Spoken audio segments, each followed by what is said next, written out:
Good morning, everyone, and welcome to another edition of Handicappers Corner. Along with Drew Forster, I'm Mike Heads. We'll go through all 8 races on the Saturday, May 26th program. Looks like the weather should be all right, Drew. We should be in for hopefully a fast track, but I know it's going to be a little unsettled this weekend. Yeah, I think it's supposed to be nice. Great weekend again after a great weekend last weekend. Tough to follow that one up. But just unbelievable. He's amazing. I know, that was something. Keeps getting better and better. Second jewel of the Triple Crown. He pulled it off. Things looked a little dicey at the 8th pole. Didn't know if he was going to get there. I know the old ticker. Yeah, it was a tough one. I didn't know if he was going to get there, but a lot of people were leaning it over, and he ended up getting that nose in front. Just incredible. Very exciting. Of course, June 9th, Belmont. Everybody be up for that. A couple more weeks to go, and I'm sure it'll be a lot of excitement built right up into the Belmont. It will be a great day at Hastings. I know we should mention that they do have the big screen booked, that big, huge television. Great day at Hastings, great day here at the Derby. You just can't buy excitement like this. No, it's you can't. A once-in-a-lifetime opportunity, so be sure you get a good seat for it. All right, let's get into the Saturday program. Jump right into the first. It's Saturday, a maiden 20 for 3-year-old and up colts and geldings, and I've gone to the 6. Macho Keto out of the Dave Forrester barn. Frank Fuentes retains the mount. I picked him because he looks like he's one of the few speed horses in here. He is dropping down out of the maiden special weight category, as is Tame the Tiger. I had a tough time deciding between those two, but I think he might get an easy lead. Frank should be able to get him to relax out there. Looks like he's kind of the only speed, so we'll have to run him down. Tame the Tiger was running in the same races as him and finishing in front of him, but because of the pace scenario, I put Macho Keto on top, number 6. I do have Tame the Tiger, 4-horse in second, right. And in third I went with Stone Ridge Rocket out of the Terry Clyde barn. They heated up. Whoa, they went about 5 or 4 or 5 last weekend. Exactly. They After a rough start, they're right back on track, as you always expect Terry Clyde's horses to be running, and they're starting to now. Fernando Perez takes over for, we should mention, yeah, too bad about Richard Hamill. Terrible news of the week. Richard Hamill injured. Injured, his knee's bugging him, so it looks like he's out probably for the remainder of the season. So we wish Richard all the best. Yeah, I know, it's kind of caught everyone off guard that Richard Hamill likely not riding for the rest of the meet, and has a problem with his knee, and hopefully he can get everything all repaired, and look forward to seeing him again. But your 2 leading riders from last year, Richard Hamill and Mario. Mario's winning the Preakness, and Richard gets hurt. It's a cruel game, but very sad. But best wishes to Richard. Absolutely, he'll be back. But I see things the same way in this race. I went to Tame the Tiger, though, over Macho Keto, and I put Stone Ridge Rocket in for third.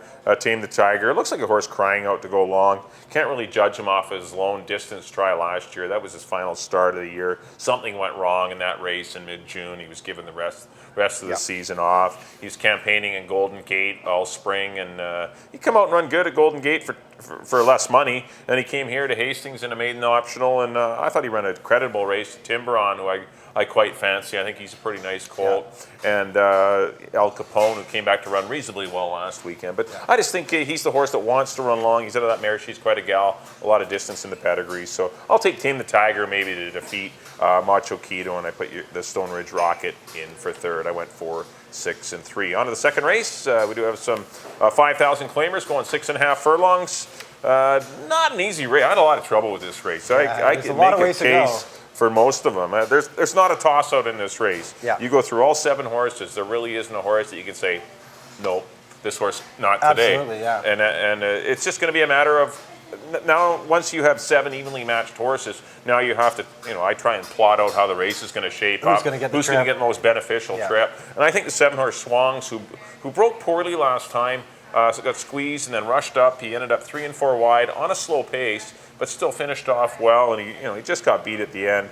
I'm hoping he's going to break better, and even if he doesn't break well, at least the 7-hole's a good spot to be where you can kind of gallop up into position, because there's not a lot of speed in here. It looks like the 2 Aberfeldy might get to the top. Tease the Tiger might show a little bit, but I think Swongs can get into a good spot. I was pretty impressed with the way he recovered after that tardy beginning, which he caused all on his own. He just didn't leave there well at all. That was his doing. But I went Swongs over Aberfeldy, and I put Tease the Tiger in for third. He's been right there in all of his starts. The Greg Tracy barn continues to do very well. Yeah. So in a very contentious second race, I went 7, 2, and 1. I agree with your top horse. I do have Swongs on top. He's a tough horse, and I didn't have the best of trips last time. Like you say, on the outside, a little cleaner going. I think he'll be really tough with the red-hot Amadeo Perez on attack. As you say, you can make a case for a lot of horses in here. In the second spot, I put Mo Power, who ran a bang-up race his first start out behind Charter Hill and now Whacked, who Charter Hill came back and won. He's always a tough horse. You know, he's been running higher most of his life. He's kind of got the back class of this field. So I like Gonzalez has been riding really well. I put Mo Power for second. And for third, I put another one that's dropping down, Swiss Arrogant, out of Panny Leedy barn. Just that was kind of a weird race, that quick, one zone accord, Kalukin Boss. It was kind of a strange race. He was kind of shuffled around in it and in different spots. And I think... I don't know, just dropping down. He gets Perez. I think he's got a shot to pick up the pieces in third. Yeah, he's a horse that I picked before. Actually, I picked a bunch of these horses. Yeah. I picked Monster in the Closet last time he ran. Yeah. I picked Mo Power, and I picked the Rive last time when he won. You know, a lot of horses I know that are sharp, that I like, that are in form, and makes it a difficult betting race. And I just don't see a lot of pace. So I think whatever horse gets to the front, you know, if you can handicap Swang's getting the lead, if you can handicap Tease the Tiger getting the lead, then make your investment on that horse, because I see a 23 flat opening quarter here. Yeah. Whoever sits close to the pace should win it. But we both agree on the 7 Swangs. 7-5-4 for me, and on to our third. A open claiming $25,000 for 3-year-olds. Another interesting race. I went to the 3, last year's champion 2-year-old. Here's Come Lucky. Started out in a tough race earlier this year. His first race, he was running against Taylor's Deal. Stake winner, Clear the Runway. Yeah, probably Taylor's Deal is a really nice horse. Probably the best 3-year-olds around. Second best one would have been Clear the Runway, who Taylor's Deal wasn't in the last stake. Clear the Runway wins it. And he drops out of there and into the $25,000 level. So it wasn't a great race for him in that stake, but I think the class relief is just too much. He's got the back class, so I went with him. The second spot, I have Wilo Cat, a horse that was claimed for $10,000, come back in the 17.5, ran a nice race in there, a really good race, win by 5. Looks to be a horse on the improve, going the right way. I have Wilo Cat in second. It is Wilo Cat, isn't it? Willow Cat? Wilo Cat. I'm calling him Wilo. Well, yeah, Wilo. Willow. We'll go with Wilo Cat. Once he wins, who cares? Exactly. He's the winner. Yeah, the winner cat. And in the third spot, I have the 1 El Nacho, a horse who won for this level last time, but was DQ'd. Pretty green kind of horse, was all over the place down the lane, but still showed a lot of talent that day, won that race. Unlucky to get the DQ. Shows back up for 25, so I have it's 3-4-1 for me. Yeah, I went to the 4-horse Willow Cat. Yeah. I was really impressed with his score. Yeah. I know a lot of things went his way. The rails open. A couple horses were carried out by a horse that drifted in that maiden event. But this horse had a lot left in the stretch, and he was really lengthening his stride heading down to the wire. And 17-4 is a pretty salty time. And I do see a lot of speed in here. I do see the 1 going, the 2 with blinkers on, the 5 and 6 both want to be near. I don't see anyone getting an easy lead in here, and I just see the front end quite congested, and he might be the one that benefits. Here's Come Lucky. I don't know what to do with the horse. Has he lost that step that he needs? Exactly. Was he just a horse? The timing was great. If you look at some of the horses he beat Joint Choice and Simon Templar. Simon Templar's still a maiden. And he barely beat Deputy's Command, who just broke his maiden. So we're talking horses that, they're okay, but they're just not. So maybe this drop in class isn't as drastic as it seems on paper. So I'm going to try and beat him with Willow Cat. I put El Nacho, as you mentioned, a pretty impressive run. Even though the horse did get disqualified, really shied from the left-handed whip, come out, and then bumped his stablemate and ended up getting disqualified. But I was really impressed with the gameness of the horse. Each time a horse come to him, he run off again. It was a nice race. That's a sign of a nice racehorse. And so if he somehow cannot get pressured if it doesn't get too much pressure on him, then I think he can even win the race. And I put Here's Come Lucky in for third. But I do like the 4 Willow Cat or Wilo Cat. I think he's pretty sharp. That was a nice win, and I think he's moving forward. He's learning, and he's going to get a great pace scenario, so I'm going to try him. On to the 4th race. We do have some $5,000 BC bred maidens. Going to go 6.5 furlongs. Got 9 of them scheduled to hit the gate. I went to the 8-horse Market Time. Pretty impressed with his run last time. I know he finished second. I'm not going to get a good price on him, but he got shuffled back in a couple of spots. Come running on wide. I thought he ran a much better race than Victor's Miss. He did beat that horse and that filly, and I think she'll win by even more with a better trip, because Victor's Miss seemed to get the good trip, and Market Time just got good. There was a couple horses, almost like there was someone blocking for Victor's Miss. He was getting elbowed out everywhere. Yeah. It was a brutal trip, and the horse still managed to get second. So I like her. I put the Victor's Miss in for second, and the debuting Star Whacker down on the inside of the Mel Snow Barn, who's sent out some firsters that have been pretty live this year. So keep an eye on that one. I put her in for third, but I went 8, 2, and 1. That I am. I'm kind of following what you've been doing a few of our handicapping sessions here this year. As I'm going with the Mel Snow first-time starter. His first-time starters have been firing. Big prices, too. Big price and pretty consistently. So I have Star Whacker on top. Is that the Randy Quaid horse, Star Whacker? Very well done. Play on words there, yeah. Well done. So I do have that horse on top just because of the connections. Marlowe's been riding really well. Mel's horse has been firing first out, so I put that one on top. Other than that, pretty much all the same horse as you.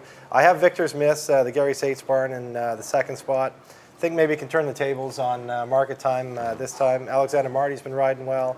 And in third spot, I have Market Time. Probably, the favorite, but just trying to mix it up a little bit, go against the favorite. So it's 1, 2, 8 for me. Yeah, it looks like a pretty solid tractor box at the worst anyway. Yeah. We agree on those 3 horses. We got them twisted around a little bit, but we both agree on the 1, 2, and 8. And on to the fifth race, Fillies and Mares, non-2, BC non-3, 7,500. And I've gone to the 8 Tigress Lily. This was a funny race last time. I have Dream in the Dark in the second spot. Dream in the Dark has had a lot of, been running really good races this year. And, a lot of chances to get through, though. But also had some bad luck last time getting her number taken down. It wasn't a whole lot of action, but that's why I took Tigress Lily, because she was moving with Scopa, the winner, and just kind of got jammed in behind horses. And I think she would have been right there with Scopa, so I think she would have been a lot closer that day if didn't run into traffic trouble. So I got Tigress Lily on top of Dream in the Dark. Again, a hard luck kind of filly that could definitely be the favorite here, could win it. Very eligible to win it, but I went with Tigress Lily just because I like the way she was moving around the turn. Yep, no, she's running good. And so I got 8, 2, and in third spot I have BMT. From Pete Gregory's barn. She won the 3,500 non-winners of the year, goes up into the non-2, non-3. She's eligible for that. And she always runs a solid race. So I have her picking up the third spot. Yeah, no, I see it the same way. I went to Dream in the Dark to win it over Tigress Lily and the 1 Snowbird Pass. Yeah. All 3 of those horses come out of the same Scopa race that you mentioned. Dream in the Dark, perhaps a tad too close to a very hot pace, which is why she was didn't have that usual kick in the stretch. She kind of flattened out a bit, and Scopa ran her down Which easily. is why Scopa could run her down. Yeah, right, exactly. but she was very close to that hot pace, 22 flat, 45 and 2. She was right on it and ended up, I thought she ran a great race. The DQ, hey, things happen. I mean, a lot of people told me that number shouldn't have come down, that Scopa should have come down. Other people saying Dream in the Dark should have come down. There was a lot of action. And a lot of people said that there should have been no change, Yeah. that Tigress Lily wasn't enough horse to stay in there. So it was, but those 2 horses look like on paper are going to be tough. And the reason I give Snowbird Pass, the 1 horse, another shot is because it was just her first start of the year. And I was pretty impressed with the way she battled on the pace and was still there on the stretch. So, but I did go to Dream in the Dark. I think she gets the perfect trip from a nice draw. That's the only reason I took her over Snowbird Pass and Tigress Lily. Tigress Lily might need some luck from post 8. But those are the 3. I got 1, 2, 8 again. But I went to the 2 on top, Dream in the Dark. On to the 6th race. We do have some $7,500 Colts and Geldings going 6.5 furlongs, kicking off your late pick 3. And a field of 7. I like the 2 horse in here, D's Victor. I'm going to go to the Brian O'Connell trainee. Had the 9-hole last time, was 3 and 4 wide throughout.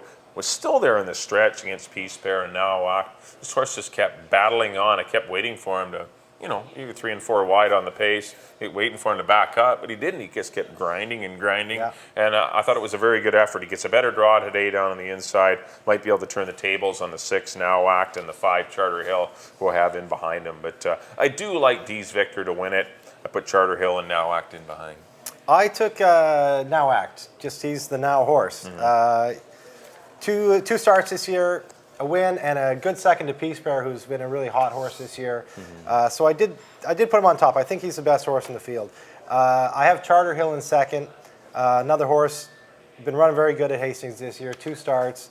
Ran second to Now Act his first start. Dropped into that 5,000 non-winners of the year and won that last time. He's a hard-knocking little guy, so I have him in second spot. And in third spot, I have Out of the Clouds, who will be rolling late. Ran a bang-up race last time. Has had about a month off since then for freshening and what have you. You picked him that day. It was I nice did pick him that day. 6.5 to 1. Very nice. I did pick him that day with Marlowe sneaking up the rail to win it. So I have him pick up the pieces coming third. So it's 6-5-1 for me. Alrighty, on to the seventh. On to the seventh. Fillies and Mares. Feature. Optional 35, our feature on the day. Very good race. 9 Fillies and Mares going postward for optional 35,000. Nice bunch in here. And I went to the 6 Turlani. We talked about this earlier. I don't know if there's going to be enough speed for her to run these horses down. But she only got beat 2 1/4 by Burnin' Britches last time. Right. Burnin' Britches comes back and runs a big race in the stakes the other day. Yeah, just got beat. Yeah, that's right. Beat Another one you picked in the stake the other day. She ran huge. So because of that, her only just getting beat by Burnin' Britches, I put her on top with the way that she came back and run. I have her on top. I have Tierra del Fuego, probably the class horse in the race, Tierra del Fuego, who's never been in for a price before in her life, spent a lot of times in stakes companies. Really classy mare. The reason that I have her in second, she doesn't have the out this year.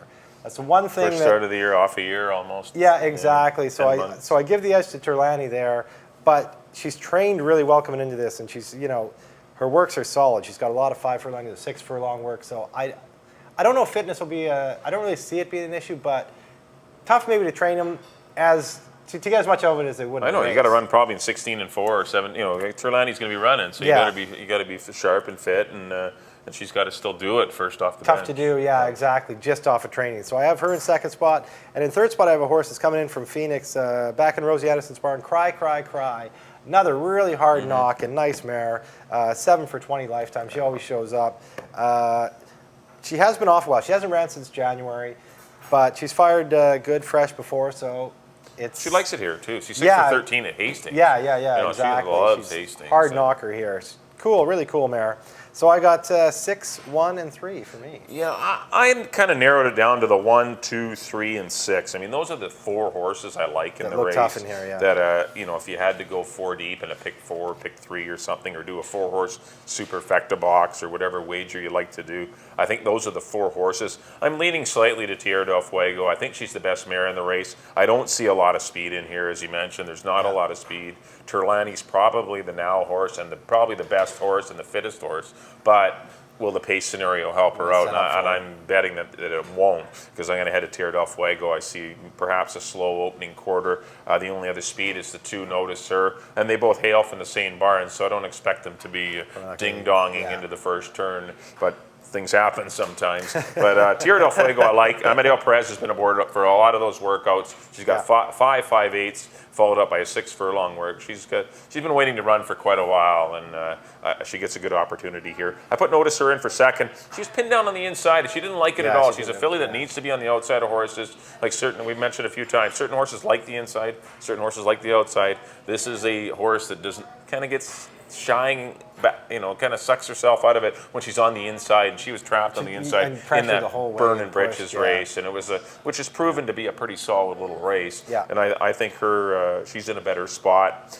And Ryan Pacheco rides, and I put Turlani in for third. But I went 1, 2, and 6. But I do like Tierra del Fuego. Ryan had some success on her earlier on in her career as well. Yep. No, he's been aboard her before, so he'll be familiar with Notice Her. She's a pretty easy horse to ride. Yeah. She's probably better with a target in front of her. When she's out there on the lead, she maybe seems to get lost at times. But those races in Phoenix were pretty good. Yeah, see if she can reproduce them today. And on to the 8th race, for $4,000 claimer, non-2 for 3-year-olds and up. And I've gone to the 3 tax horse, JJ's Traveler. Just got beat ahead last time to Romance and Traveler. Horse was dropping down. Yep. Kind of had the class edge there and just ran him down. I got JJ's Traveler on top. I put Cat's Axe, a horse who ran a bang-up race first start of the year here.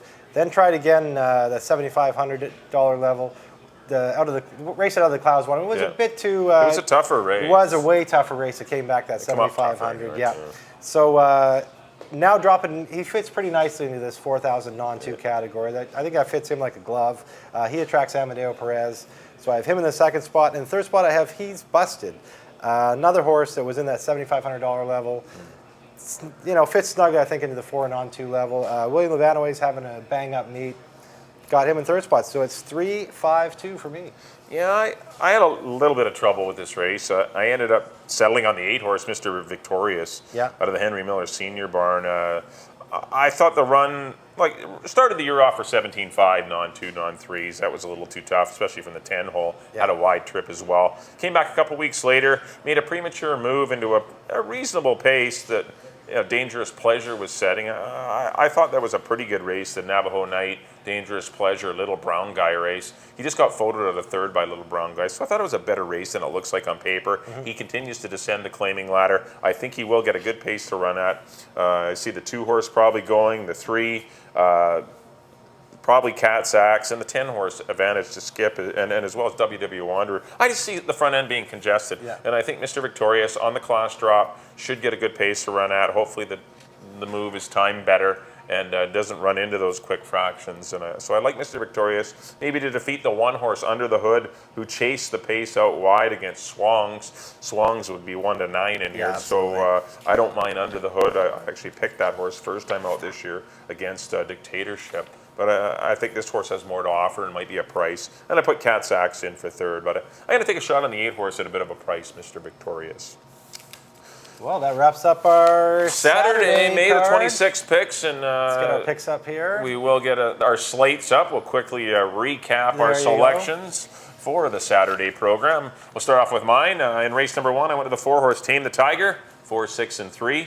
In race number 2, I went to the 7, Swongs, followed up by the 2, Aberfeldy, and the 1, Tease the Tiger. Could be a Tiger daily double. We'll see. In the 3rd race, got a cat. Got a Wilo Cat. I got 4, 1, and 3. In the 4th race, the 8, Market Time, behind the 2 and 1. In the 5th race, number 2, Dream in the Dark, over the 1 and 8. In the 6th race, number 2, D's Victor, over the 5, Charter Hill. In the 6, Now Act. And in the 7th race, I went to the 1, Tierra del Fuego. I went 1, 2, and 6. And in the 8th and final, I went to the 8, Mr. Victorious. I went 8, 1, and a 5. And there we go, on to my picks. In the first, I went with the 6, Macho Keto, over the 4 and 3. Second race, I agree with Mike, the 7, Swongs, over top of the 5 and 4. The 3rd race, I put number 3, Here's Come Lucky, on top of the 4 and 1. 4th race, number 1, Star Whacker, on top of the 2 and 8. In the 5th race, number 8, Tigress Lily, over 2 and 5. 6th race, number 6, Now Act, over the 5 and 1. In the 6th race, number 6, Turlani, over the 1 and 3. And that was in the 7th race, number 6, Turlani, over the 1 and 3. And in the 8th race, number 3, JJ's Traveler, over the 5 and 2. Well, thanks everyone for tuning in to our Saturday, May 26th program. Don't be leaving us. Drew and I had a chance to catch up with one of the great media guys in the city. He's been here for, seems like forever. He was one of the first media guys. He was the first media relations in the PR department for the Vancouver Canucks. He's got a lot of great stories too. But we had a chance to catch up, both of us, with Greg Douglas. Dr. Sports. Dr. Sports. So do stay tuned for that interview. It's coming up right after we're done here. And then after that, we'll be going through our Sunday, May 27th selection. So don't be going anywhere. So up next, please enjoy our little chat with Greg Douglas.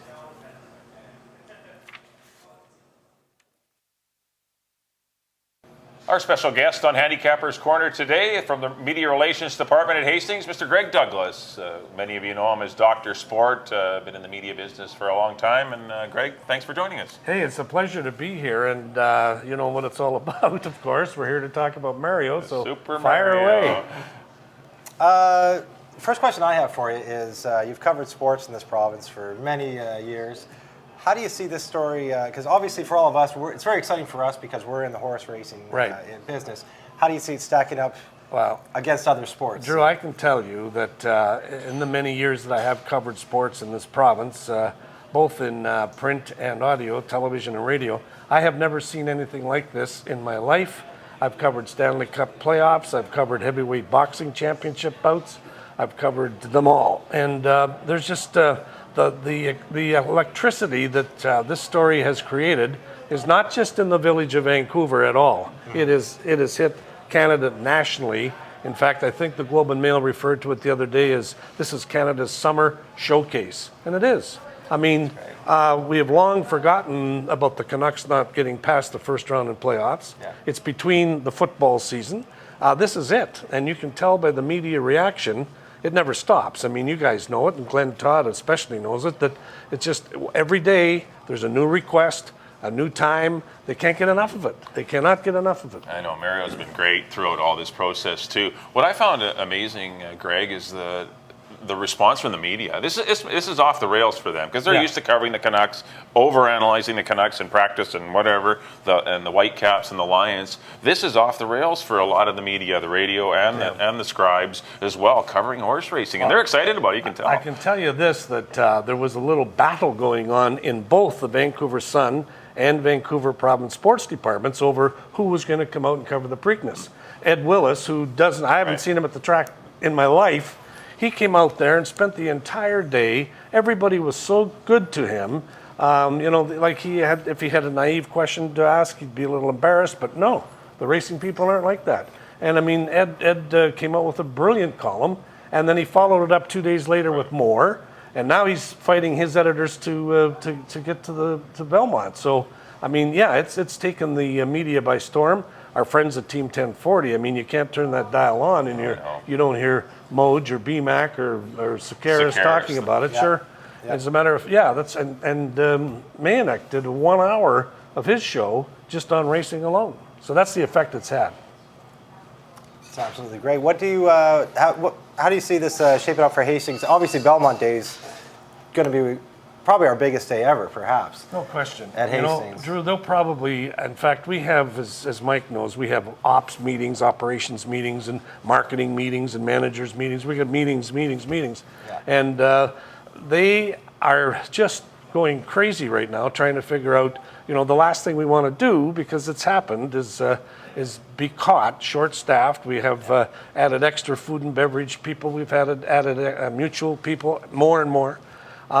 We think we're going to do about 15,000 fans out there, and we're going to start the live racing card early, 12:50, and the reason for that is to sort of reserve an entire hour for the lead up to the Belmont, because I guess for the Preakness we were caught a little short there, where there were some people that couldn't get their bets down, and you don't want that to happen. No. So it's going to be it'll be the biggest day at Hastings Racecourse in recent memory. I know it's going to be huge. I know they're going to have the big TV screen again. I know that's pretty popular with all the fans, which is huge. And how about the scene with all of the people with the Go Mario Go T-shirts on and down by the rail, and they're cheering it like we're watching it right there. We're right there with them, and that's going to be the same story. We all know what Mario did on Mother's Day out here with his the press conference, and then signing, I guess, about 1,000 of those cards, and then the security guys come along and they say, "Okay, that's it, that's enough," and he says, "No, there's other people I got to look after." More people. That's like Bobby Orr used to do in the NHL, or Bobby Hull. They don't come along that often. No, this is a very unique situation, and it's going to be a lot of fun in a couple of weeks' time, and hopefully all goes well. It should be a great afternoon on Saturday, June the 9th, as you mentioned. First post certainly has put Hastings Racecourse on the map, and not only on the Canadian map, the international map. You mentioned in the New York Times, all CNN. the time. Yeah, it's all over the place. Ask Glenn Todd. He's getting calls at 2 and 3 and 4 in the morning. Yeah, if you can get a hold of him. Yeah, they seem to reach him. I don't know how. Well, thanks for joining us, Greg. It's been a pleasure having you here on Handicappers Corner. Continue success in your job. Should be a great Belmont Day. And we're going to have a packed media lounge. It's the Jack Short Lounge, and I'll tell you, we're going to be short of space. I can tell you that. Any predictions? Oh, yeah, I'm wearing the T-shirt. Mario. Absolutely. Well, it's great to have that problem of having an overstacked media room, and that's cool. Well, once again, thanks to Mr. Greg Douglas for joining us, Dr. Sport, here on Handicappers Corner. Up next will be our Sunday selection, so please do chime in. We got 8 more races to give you some winners on the Sunday, May the 27th program.